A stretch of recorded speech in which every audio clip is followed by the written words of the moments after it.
तो अगर आपने लेप्टिन हार्मोन को ठिकाने लगा लिया देन आप अपने फैट को ठिकाने लगा सकते हो। हाँ जी, मैं बिल्कुल सही बोल रही हूँ। इंटरनेट पे अब हार्मोन्स की बात कम हो रही है कि अब मैंने एक और टपका दिया।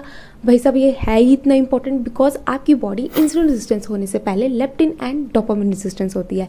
अब लेप्टिन रेजिस्टेंस है क्या एंड ये हार्मोन क्या रोल प्ले करता है? तो लेप्टिन एक हार्मोन है जो आपकी सटाइटी देता है, मतलब कि आपके ब्रेन को इंडिकेट करता है कि बहुत है मेरे लिए इतना खाना। So now the thing is that कि लेप्टिन को बैलेंस करो तो वो आपकी फूड इंटेक को बैलेंस करेगा एंड आपके लॉन्ग टर्म फैट को बैलेंस करेगा।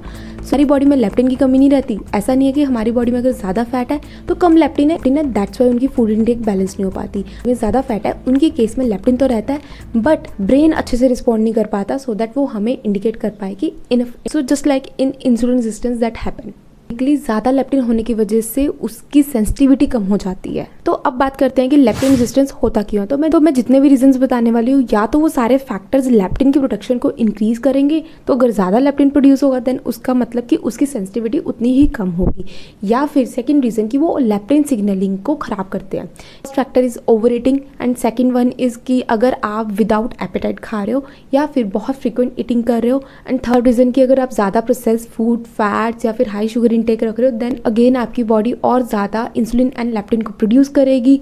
पुअर स्लीप या फिर हाई स्ट्रेस या फिर आपकी sedentary lifestyle, last but not the least gut dysbiosis and chronic inflammation आपके लेप्टिन सिग्नलिंग को डिस्टर्ब करेगी। अगर आप इसके बारे में और डिटेल जानना चाहते हो then please let me know in comments.